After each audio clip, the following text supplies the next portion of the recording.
15 qershor 1389 u zhvillua betejë e parë e Kosovës. 1448 u zhvillua betejë e dytë e Kosovës. 1455 Kosova gjendet nën pushtimin otoman. 1785 Karamahmud Pash Bushatliu pushton një pjesë të madhe të Kosovës. 3 mars 1878 mbahet marrëveshja e Shën Stefanit ku një pjesë e madhe e territoreve shqiptare ju aneksua Bullgarisë dhe Serbisë. 10 qershor 1878 në kundër përgjigje të traktatit të Shën Stefanit u mbajt lidhja e Prizrenit. 1878 themelohet vilajeti i Kosovës. 1881 shuhet pothuajse fare aktiviteti i lidhjes shqiptare të Prizrenit. Vetëm disa prej udhëheqësve vazhdojnë aktivitetin e tyre deri në vitin 1885.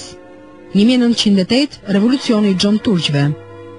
1909-1911 fillojnë kryengritjet e armatosura të shqiptarëve të Kosovës, të udhëhequr nga Isa Buletini, Idris Seferi, Bajram Curri Hasan Prishtina kundër Turqisë. 18 tetor Serbia, Bullgaria, Greqia i shpallin luftë Turqisë dhe fillon kështu lufta e parë ballkanike. Në tetor dhe nëntor Kosova okupohet nga forcat ushtarake serbe dhe masakrohen 50.000 civil shqiptar. Më 28 nëntor Ismail Bey Vlora shpall pavarësinë e Shqipërisë në Vlorë.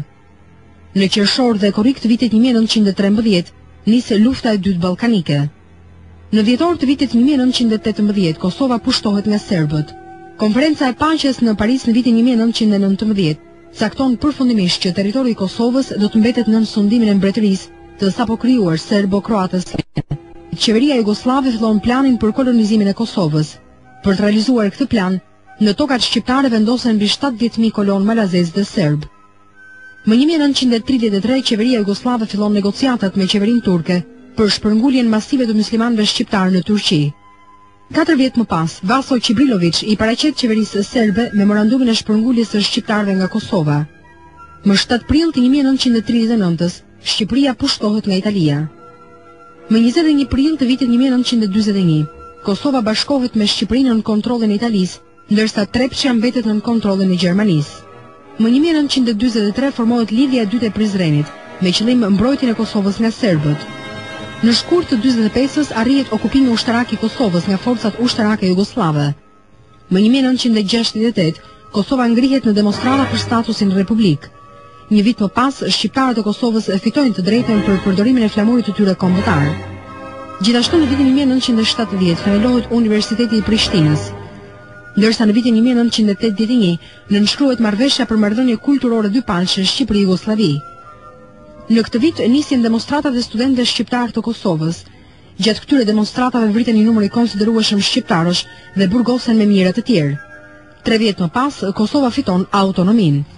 1986 Akademia e Serbisë boton memorandumin që do të bëhet program fondamental për politikën diskriminuese të qeverisë serbe për një periudhë 10 vjeçare. Një vit më pas, Miloševići viziton Kosovën. Më 1988 organizohen demonstrata masive të shqiptarëve të Kosovës kundër politikës së Miloševićit. Më 1989, greva e urisë e 1300 minatorëve të Trepçës, të cilët protestojnë kundër politikës së Miloševićit. 28 mars, parlamenti serb suspendon autonominë e Kosovës. Në gusht të vitit 97, UÇK-ja merr mbi vete përgjegjësinë kundër sulmeve serbe dhe bashkëpunëtorëve të tyre.